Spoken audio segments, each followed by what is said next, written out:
Welcome to the Mad in America podcast, your source for science, psychiatry, and social justice. Frank Gruba-McCallister is a clinical psychologist, educator, and scholar whose career spans more than 3 decades of teaching and academic leadership. He served as the vice president of academic affairs at Adler University, and when he was there, he helped reorient that institution's mission toward training socially responsible practitioners. His leadership and curricular reforms contributed to Adler's doctoral program receiving the APA, American Psychological Association, Award for Innovative Practices in Graduate Education. He also taught at the Illinois School of Professional Psychology and the Chicago School of Professional Psychology, and has worked as a clinician in both medical settings and in private practice. Throughout his career, Dr. Gruba-McCallister has been a steady voice at the intersection of critical psychology, humanistic and existential thought, and spiritual inquiry. He is the author of Embracing Disillusionment, Achieving Liberation Through the Demystification of Suffering, a book that examines how internalized oppression and ideological mystification compound human suffering and how healing demands a deep and sometimes painful confrontation with illusions. His newest book, in a similar vein, Radical Healing, No Wellness Without Justice, which was recently published by University Professors Press, draws from liberation theology, critical theory, and existential psychology to explore the structural and spiritual roots of suffering. At its core is a call to restore moral responsibility, to reclaim compassion and justice as central to any meaningful model of care, and to invite those who seek to heal others to do so with some humility, some courage, and some radical honesty.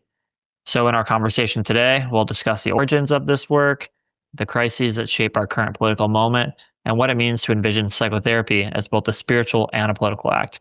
Now, it's not common to have critiques of psychology from the left, critiquing neoliberalism, critiquing capitalism, that also bring in a critique of the lack of spirituality in psychotherapy. And so I think this will be a unique interview to give us a glimpse into a different orientation towards the limits of our psychotherapy practice.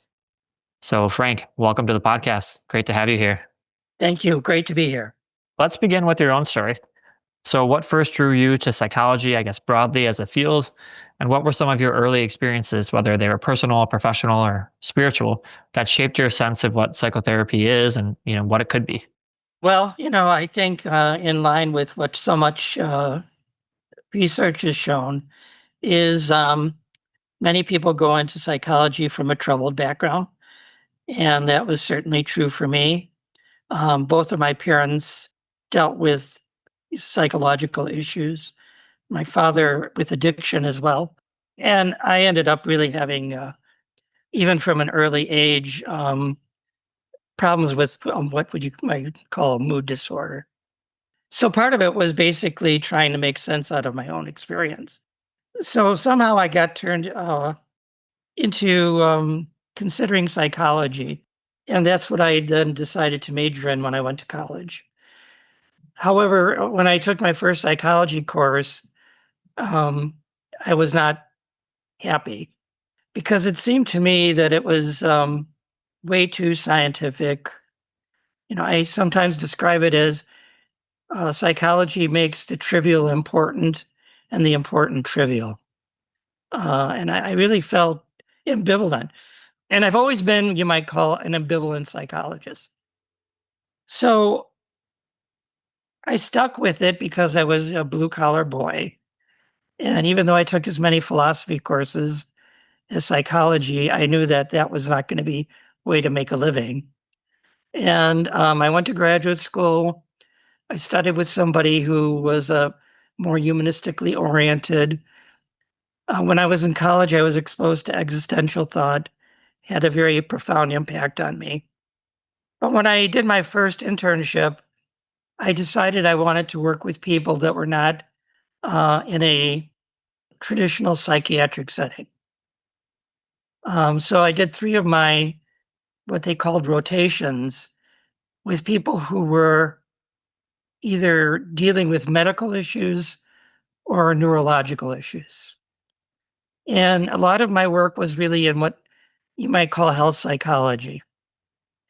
And what it taught me is that a lot of times people who are experiencing suffering are so-called normal people in extraordinary circumstances.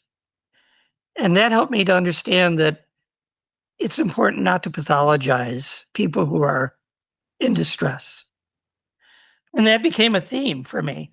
Even though I was in a medical setting, I didn't believe in the medical model. As a matter of fact, I saw the medical model as oftentimes exacerbating people's problems rather than recognizing again that people are just trying to come to terms with extreme circumstances, doing the best they can with what they're faced with. The other thing that shaped me was very early on, I discovered Eric Fromm. He really opened my eyes to so many things. And he was trained as an analyst, but he was also a sociologist.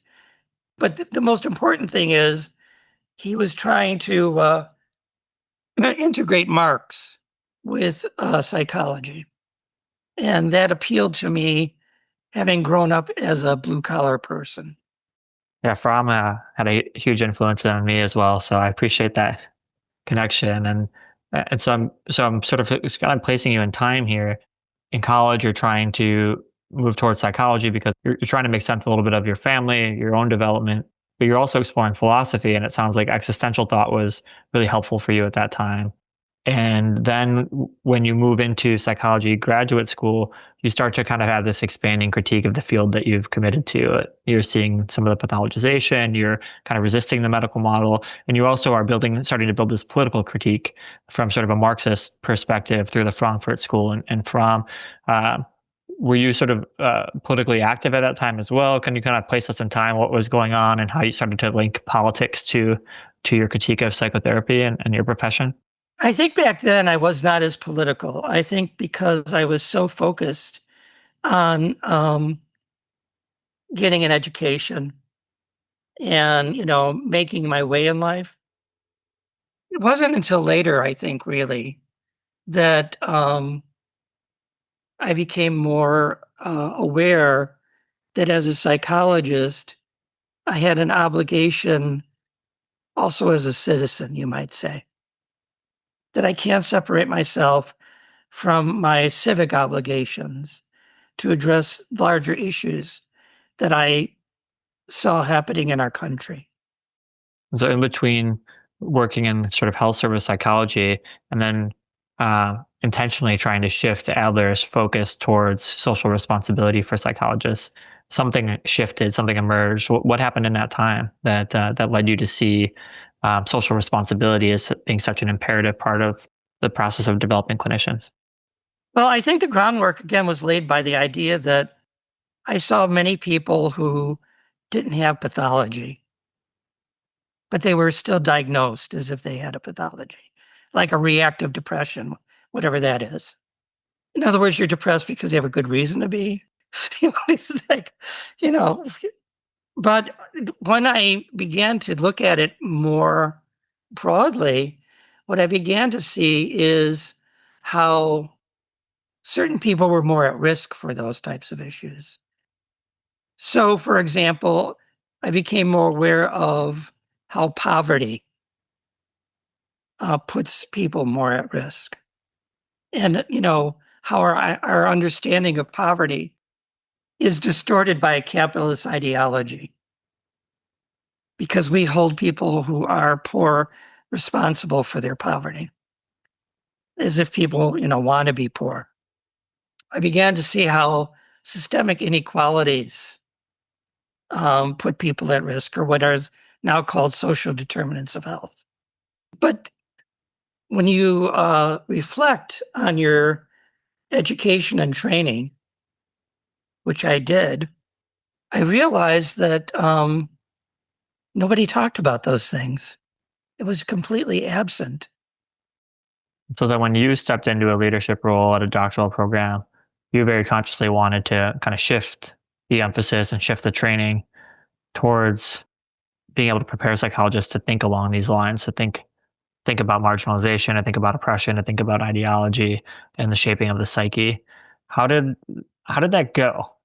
Because traditionally, PhD programs are set up to produce researchers, and many focus on manualized treatments, kind of apolitical and put in a scientific, objective sort of frame.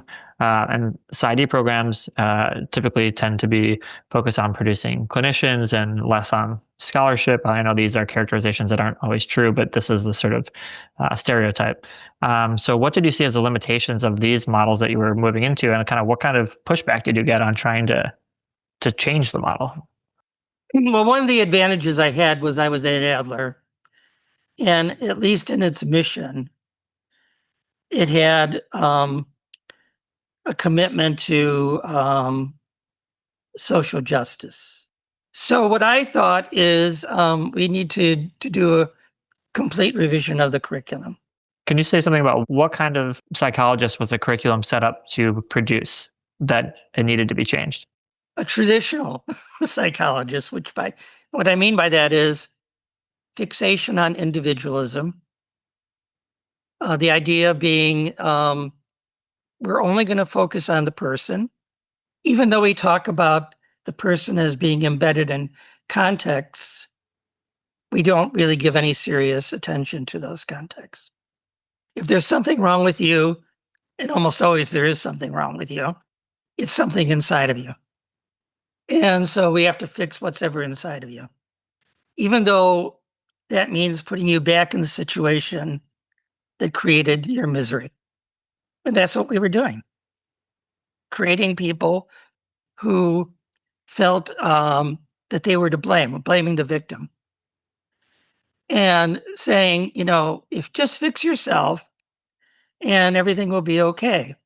Even though you live in a crappy neighborhood, even though you can't find a job, even though people are discriminating against you, maybe it's that your beliefs are dysfunctional, or maybe it's because you're developmentally arrested, whatever the hell that means. Most psychology is that. It really is. The curriculum is loaded that way. I didn't want courses to be called psychopathology. And then I wanted there to be an introductory course that talked about what are the assumptions we make about what is health and illness. Before you even talk about what's illness, how do our assumptions inform that? I wanted there to be a course on primary prevention and the public health model. The public health model has done more to advance the well-being of people than the medical model, because it recognizes how the environment has a profound impact on people. And this is particularly important. Human beings have the most protracted period of dependency of any species.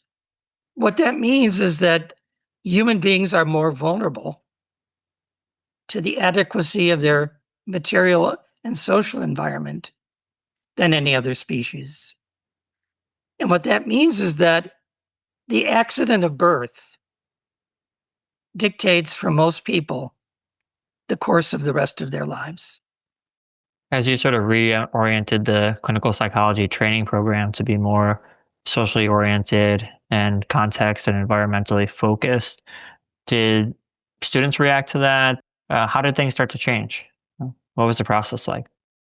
The biggest challenge was I could get the faculty to say, that's a really good idea, but I don't know what the hell you're talking about, because they weren't trained that way. So part of what I had to do was to bring people in from critical psychology and do in-services. That helped. Now, with students, it was a mixed bag. To some extent, it wasn't bad because that's how Adler, you might say, advertised itself. And so, students said, well, that's what I'm looking for.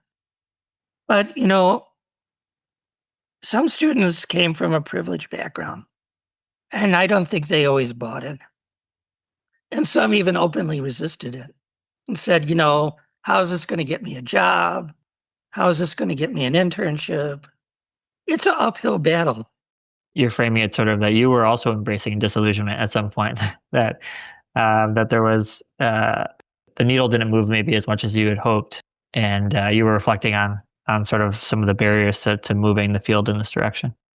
Absolutely. And part of that, there's two parts of that really. One is when I was working in rehab, and it was mostly with older adults, and they had had strokes and neurological problems and amputations. It's really very significant loss.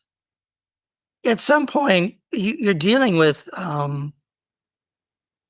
immense suffering, but suffering that you can't remove. Suffering is suffering that people have to do.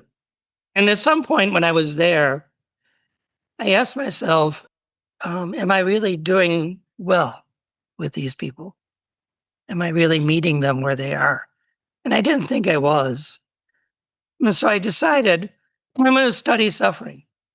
Suffering has been a preoccupation of mine from very early on. So I said, well, I'll start reading whatever psychology is written about suffering. Well, that didn't take very long.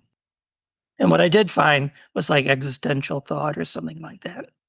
So I had to go somewhere else. And where I went was religion and spirituality.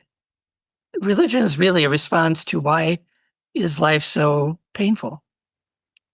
Why is it so hard?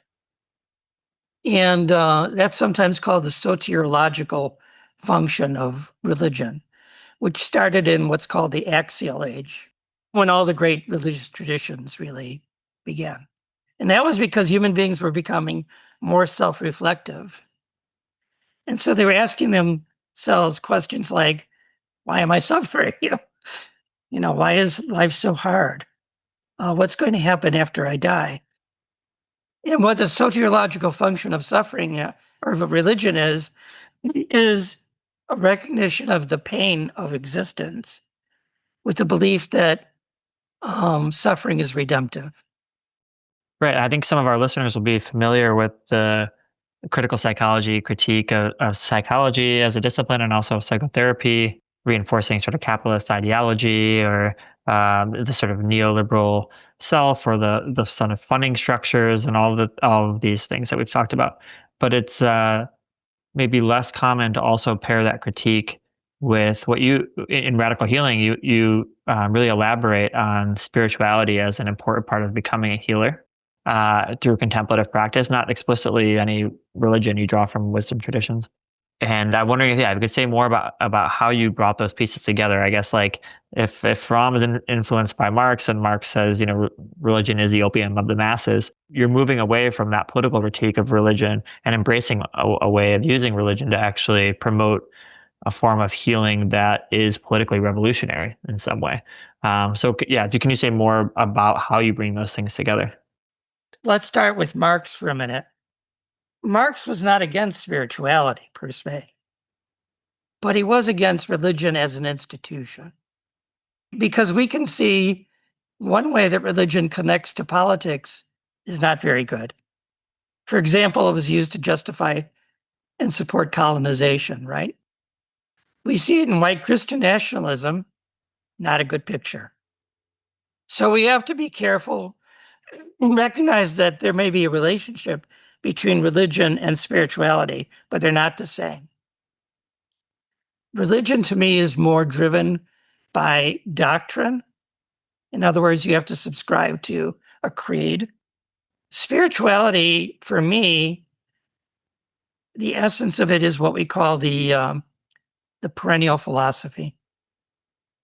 That is, all the mystical traditions throughout time and across religious traditions preach the same thing. And two values: compassion and justice. Mystics always get in trouble. They're troublemakers.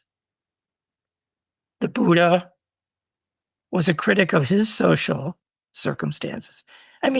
Jesus, come on. Jesus was crucified because he was rattling the status quo. Because he had this idea of preferential option for the poor. If you have that insight, if you have that deep connection to your fellow human beings, then you're naturally going to object to oppression. You're naturally going to object to violence. You're naturally going to object to exploitation. But that contemplative tradition is also wedded to the prophetic. And that's where justice comes into play, which is, it's not enough to connect with the suffering of the masses. You have to speak out vocally, openly, strongly against injustice. I'm thinking about how some psychologists might be on board, like with the political critique, but they might ask, like, how do I address this in the room? Isn't that beyond the scope of what I'm able to do? I'm not a social worker. I'm not a public health worker. Maybe I can be politically active, but I don't bring that into session, right? And maybe that's work I do outside. In your book, you make the case that this kind of political theory should inform psychotherapy, and you even put out some sort of integrative frameworks for how you might do an assessment from a radical healing perspective. So, can you sort of respond to that question from clinicians, and also kind of walk us through, practically how this gets implemented in the room? The big shift that the practitioner has to make is to understand that the vast amount of suffering that people they're working with experience is based in an ideology. And that ideology is capitalism. Capitalism is the disease because it is a hegemony. In other words, it's an all-embracing worldview and is posed to us as common sense, as reality, as the way things are. Because that then gets people to not question it. And that also maintains the status quo and keeps the people in power, and keeps the people who are privileged. Narcissism is a big problem in our society. Why? Because it's a value of capitalism. Selfish, competitive, self-interested.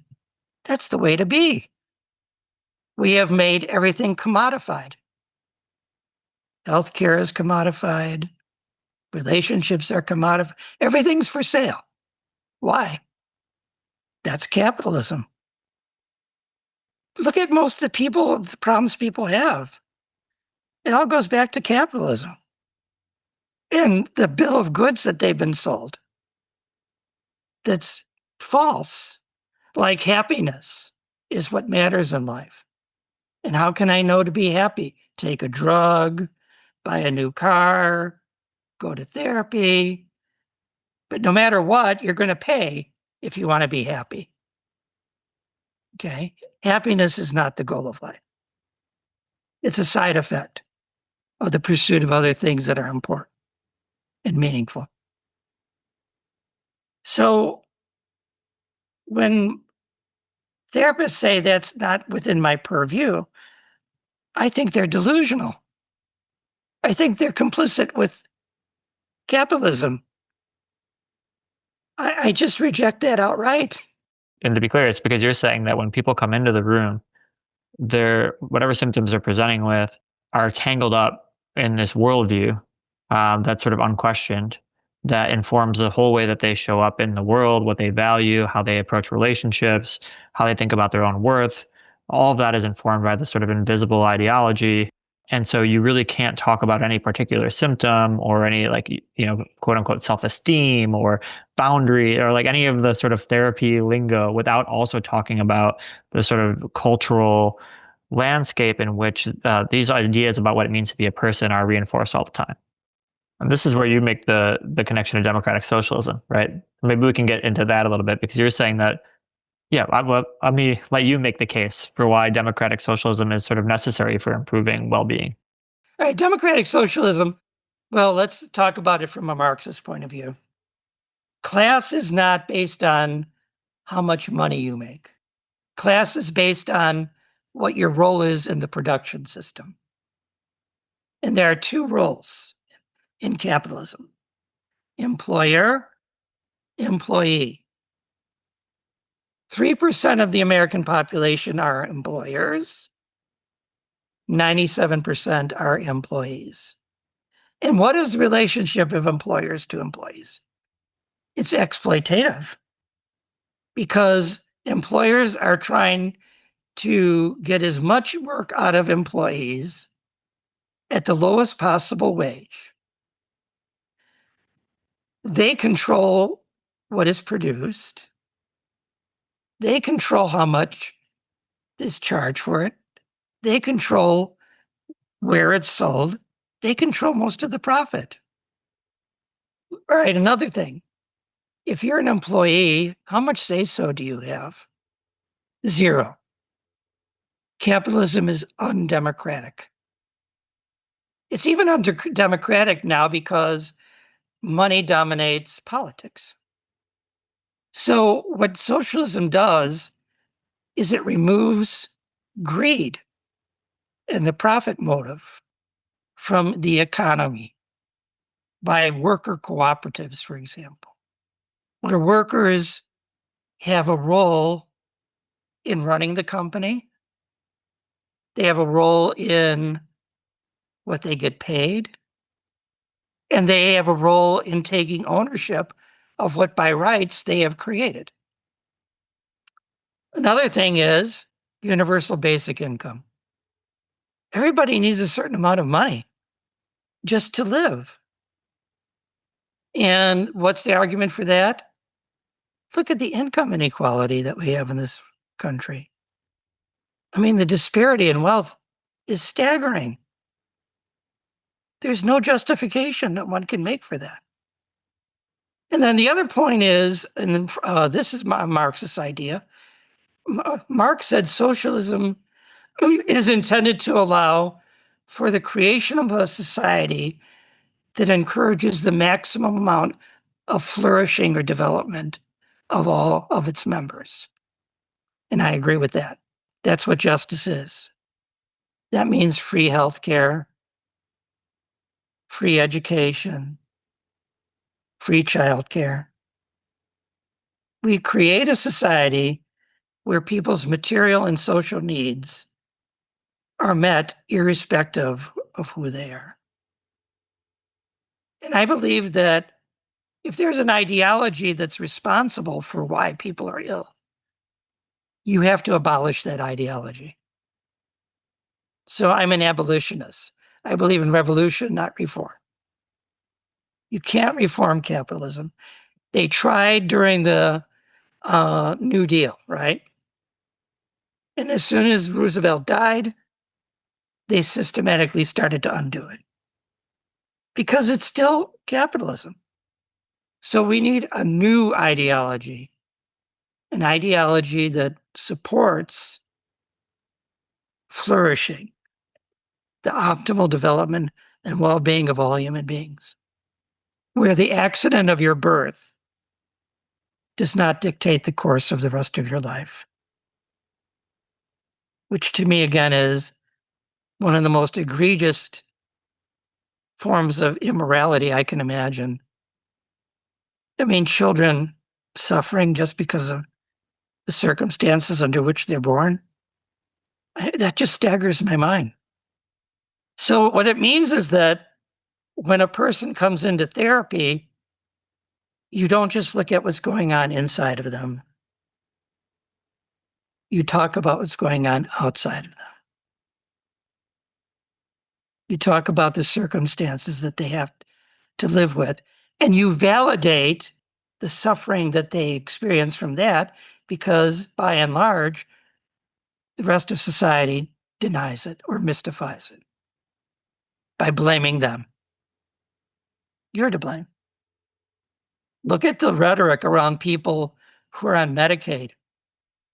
You know, that they're, 28-year-old men who are playing video games and drinking beer. Really? But see, that's the myth.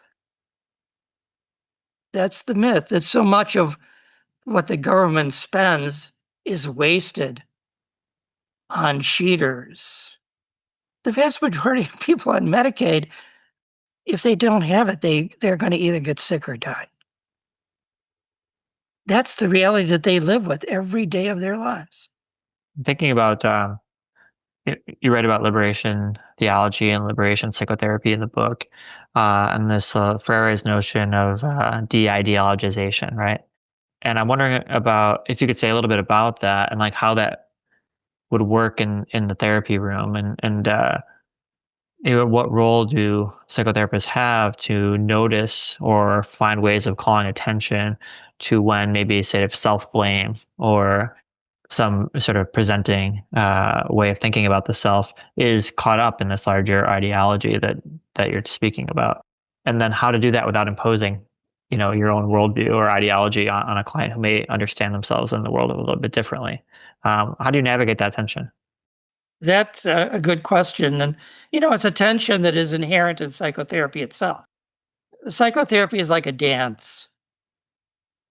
It starts out always with a kind of radical acceptance of the experience of the person, because that's how suffering begins.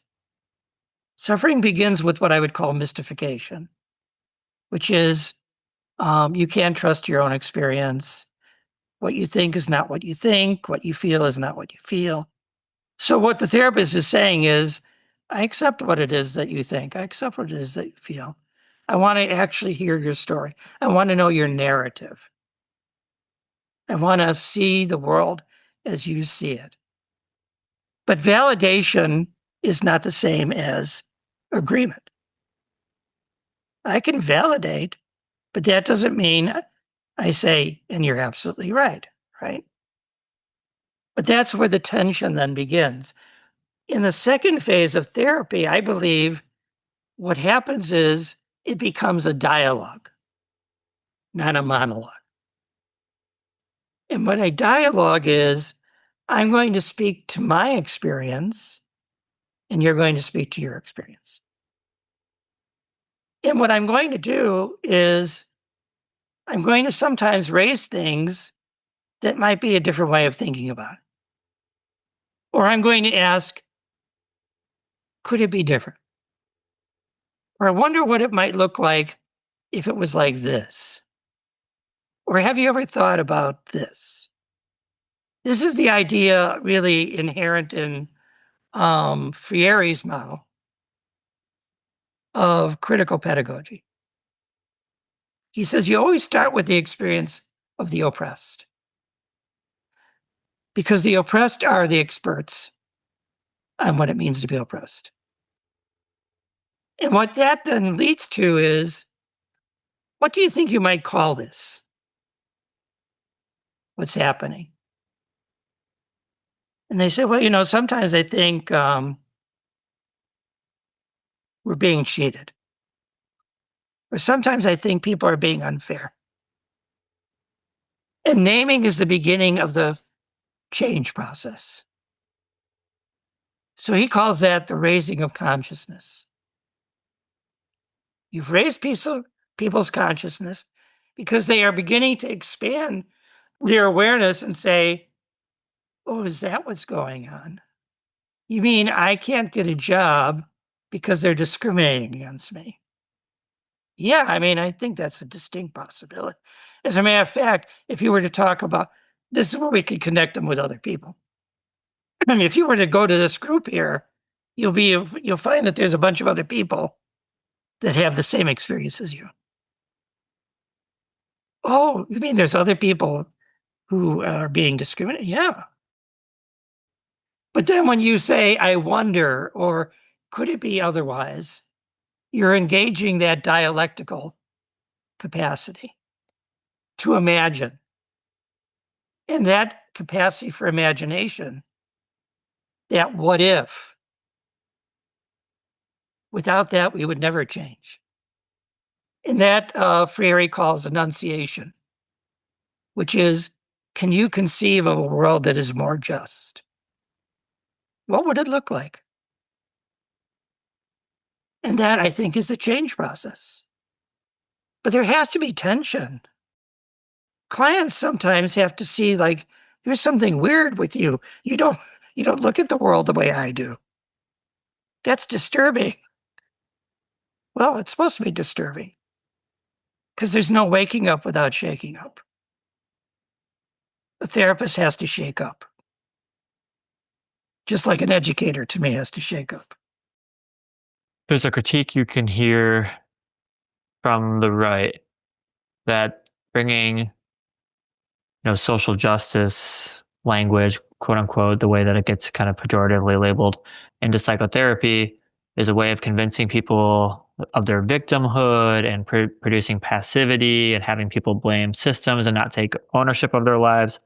And it sounds like, and I want to draw attention to that critique because it's so to give you an opportunity to say how this is not that, because you seem to be speaking about a process of empowerment, actually, of one of seeing areas in which we can engage with the world in which to change it. But yeah, could you speak to that critique of this movement in the field? Sure. I mean, that again, I think is because um, capitalism has a very distorted idea of freedom and responsibility, a contradictory idea. On the one hand, they say, look how free you are. Freedom is great. But they're talking about freedom as freedom from, which is don't tread on me, right? Don't tread on me. The more options I have, the freer I am. But that's not freedom. Freedom is the ability to exercise a degree of agency. It's not just having options, it's the ability to say, I choose this and not this. And so when you talk to people about empowerment, if they're a victim, it defeats the whole idea of change being possible because they've coalesced their identity around being a victim. And I've worked with many people like that, where they say, yeah, I'm this way because I had terrible parents or I didn't have the right brakes, right?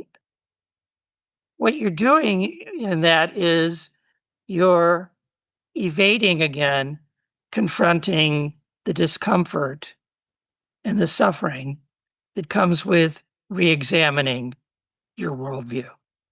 And again, as a therapist, I can be empathic with that because that's a terrifying thing. But I also have to hold forth the idea that it's worth the effort. It's worth the effort. I know it's painful. I know it's scary, but there are rewards to doing that. So what I want people to do is understand that people who are in therapy tend to avoid the things they have control over and want to have control over things they don't have control over. That's so common because they can't tell the difference between the two. And I call that the distinction between two forms of suffering.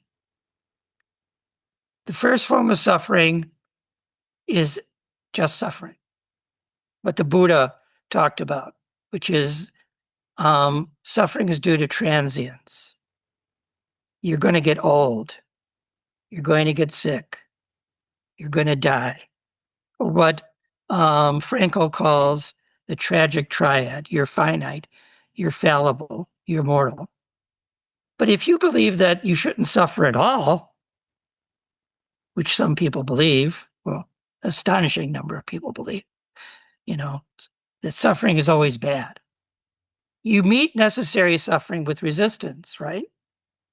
Well, the problem with that is it's very self-defeating because you're suffering. Well, how's that working out for you? Right? You're piling on. So you have to get people to understand that there are two ways that people suffer. There's the suffering you have to do, and there's suffering that you choose to do. And the suffering that you have to do, you meet with openness. The suffering that you choose to do, you critically examine and decide whether you want to do something different. And that's how I respond to these fallacies, that you were talking about. But that's a big part of healing, is making that distinction between the two forms of suffering. We're coming to the end of time, so maybe for a final question, I'd like to give you an opportunity to speak to young people who are interested in becoming healers of some sort. Maybe they're aware of psychology, medicine, maybe even seminary, different ways of pursuing being an agent in the world that can help people make sense of what's going on in their lives and respond to it differently. Would you advise people to go into psychology, to pursue a doctorate, counseling, clinical? Would you advise people to go into sort of wisdom traditions, spiritual traditions, to study philosophy? Like, what you're talking to an 18-year-old looking at starting university, what might you say to them about the type of paths that are available to them, and what would be most beneficial? I would say that any of those paths are fine, as long as they're open to looking at the other ones. So to me, let's say you're going into psychology. After a while, I don't know why you bother reading any more psychology. It's just yada, yada, yada, But what you should be reading is history, poetry, novels, sociology, public health. So first advice is, don't narrow yourself down. Realize that there are all these different facets of human beings and how enriched your understanding of them will be if you are open to other ways that people have tried to understand them. So that's number one. Number two, if you want to be a healer, you have to deal productively with your woundedness, because you probably are in some way, shape, or form. So you're going to have to deal with your own crap in a way that you can translate it into something transformative. And finally, you have to understand that healing is a spiritual vocation, which means that the ultimate source of healing comes from something bigger than you. That you are a channel or an instrument of something bigger. And that is the great power that comes with healing. That we're a servant of that. Now, you might call it a servant of God for some people. You might call it a servant of moral imperatives, whatever it may be. But that you represent something bigger than you. That what Tillich calls an ultimate concern. Something for which you're willing to give everything, and which in return promises true fulfillment. Because that's the greatest longing that all human beings have. That's what healing ultimately is. So I would say those three things. That's, I think, a beautiful end to this. Thank you so much for your time today and for speaking to us about your book. Again, I want to turn our listeners and our readers to Radical Healing by University Professor Press. And thanks again for joining us on the Mad in America podcast. Thank you, Justin. It's been a pleasure. Thank you for listening to the Mad in America podcast. For more news, views, and updates, visit madinamerica.com.